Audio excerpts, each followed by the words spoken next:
Honestly, I just figured I needed a big game, the last game, to have any kind of chance. I kind of heard a few whispers behind saying that I had to get like, the magic number was like 232, whatever the number was.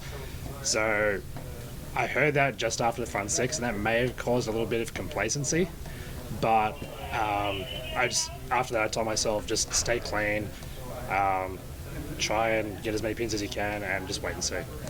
All right, when you won your title earlier this year, you were talking to me about how you wanted to kind of prove you belonged at this level again, making that PBA League appearance again. The title, you're going to bowl for another one here. Earned your way onto the USA versus the World event. Do you think you're on the track towards proving that? I think it definitely helps. After bowling pretty well in 2021 and that not being any kind of factor going into the draft for the next year, it was very frustrating because despite not having a really good year, I still thought they may have carried some weight. But it's saying that that gave me a lot of fire and a lot to prove that I deserve a spot on the team.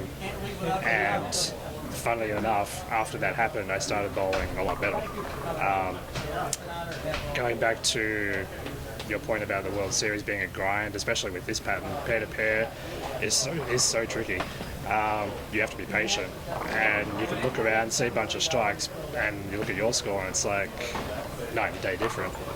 But you know that as they get tighter, the more times we re-oil, it will be a lot tougher to score. So I just kept that in my mind and just tried staying as patient as I could, and I was able to shoot the biggest block of the tournament on probably the hardest condition, which is very satisfying now, realizing that it made me get into the finals for Shark. Where was your mindset at coming into this last block, knowing that you had some work to do to get in? The mindset was kind of similar to the block before. I knew I needed to have some scores, be able to have any kind of chance, and this was going to be quite tough to score overall.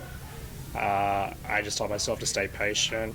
I started writing in a notebook during the Masters because they have their rules of not using electronics. So in order to know the moves and pair to pairs, I started writing in that. That's carried over into the World Series, and if anything, that's been a very big mental tool because now, if at any point it feels like I have to react, I've written on the cover of the book, only write in here what you want and how you would normally react, and leave it. After it's written, you give it no other power. You know, it's funny, I took a peek at your notebook during that last game, and in big, huge letters on one page, it said, "Wait on it." What was it? What exactly was "wait on it"? There was so many ways somebody could see that and apply it in bowling. What was that factor for you at that moment? It was just a mental key that I could feel physically when I threw a good shot.